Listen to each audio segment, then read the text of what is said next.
Hello नमस्ते हर हर महादेव। हम आप सबके भाई बनी दीपक दीपांशु। तो भैया आज हम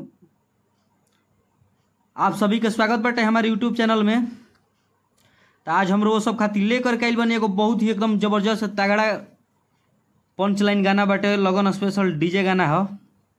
तो डीजे सॉन्ग लिखले बानी। हमारा आशा ना पूरा विश्वास बा कि ई गाना ई वीडियो ई मैटर आप सबके बहुत ही बेहद पसंद आई, अच्छा लगी। आप सबके प्यार और आशीर्वाद, प्यार दुलार, प्यार सपोर्ट अपने भाई दीपक दीपांशु के और इस चैनल के ढेर सारा मिली। तो चलिए जब भी भाई अभी तक हमारे इस चैनल पर नया बनी, प्लीज़ आप लोग चैनल के सब्सक्राइब करके बेल आइकन प्रेस कर ली, ताकि जो भी वीडियो लेकर कहीं नोटिफिकेशन आप सबके पास पहुँचे, ताकि आप सब उस वीडियो को देख सकी जा। और वीडियो अच्छा लगी तो प्लीज़ भी आप लोग से रिक्वेस्ट बा कि आप लोग ये वीडियो के एक एक लाइक और एक एक अपन कमेंट करके बतलाइब जा कि हाँ ये गाना के लागल कैसन, और यह गाना के वीडियो के आप लोग जरूर शेयर करब जा। और पूरा फुल सॉन्ग बाटे आप लोग वीडियो में बनल रही जा। हम पूरा मतलब कि यह गाना के डमी करके सुनावत तनी। और जे भी भाई के हमारा से पर्सनल गाना लिखवाए हो कि म्यूजिक बनवाए हो कि तो भाई हमारे नंबर पर संपर्क कर सकता हम लोग। हमारी नंबर डिस्क्रिप्शन बॉक्स में और वीडियो की स्क्रीन पर सभी जगह मिल जाए।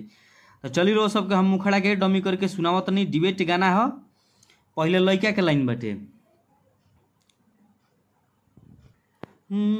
जबले मन करी बरतिया नचई है, आ साटा के मालिक कुछ खाड़ नाही पई है। कि जबले मन करी बरतिया नचई है, आ साटा के मालिक कुछ खाड़ नाही पई है, कुछ कर नाही पई है। कि निमन से नाचना तो हो जइबे लापाता।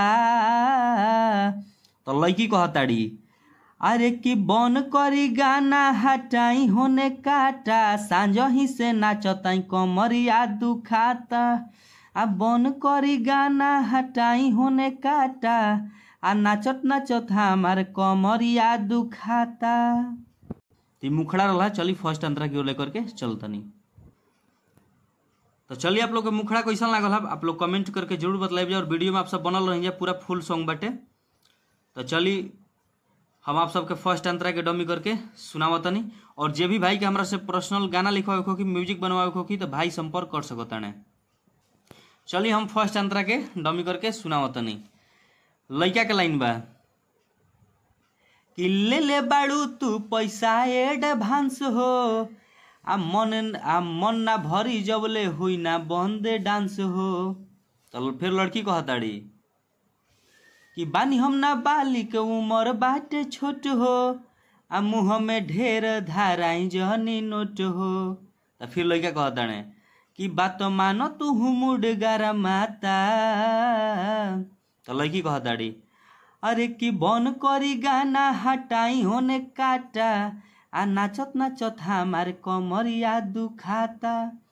अरे कि बन करी गाना हटाई होने काटा, आ सांझ ही से नाचत कमरिया दुखाता।